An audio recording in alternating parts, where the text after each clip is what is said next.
Inatasan ni Pangulong Aquino ang mga ahensya ng gobyerno na tiyakin ang pagkakaloob ng tulong sa mga biktima ng Bagyong Mario.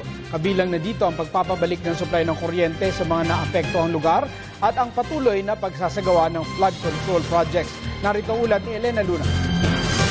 Kahit maaraw na sa malaking bahagi ng bansa, sinabi ng palasyo na direktiba pa rin ni Pangulong Aquino na asikasuhin ang mga biktima ng bagyo at ibalik ang mga pangunahing serbisyo gaya ng kuryente, lalo na sa mga lalawigan. Nasa Amerika ang Pangulo ngayon pero patuloy pa rin siyang nakikipag-ugnayan sa mga cabinet officials at nagbibigay ng direktiba sa pamamagitan ni Executive Secretary Paquito Ochoa Jr. Kahit po bumaba na yung baha in some areas in Metro Manila, to make sure that the other provinces that have been affected receive the proper assistance from national government. Meron na pong ilan sa kanilang nagdeklara na ng state of calamity.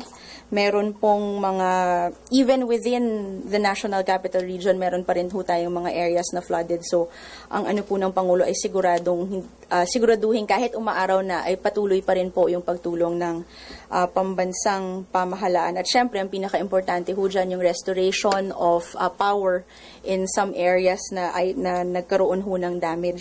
Dahil sa Bagyong Mario at Habagat, binaha ang maraming bahagi ng Metro Manila.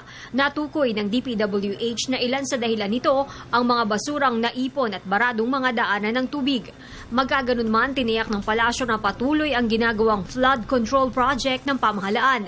Sinabi ni Yusek Balte na hindi ito mahihinto kahit pa wala ng pondo mula sa DAP.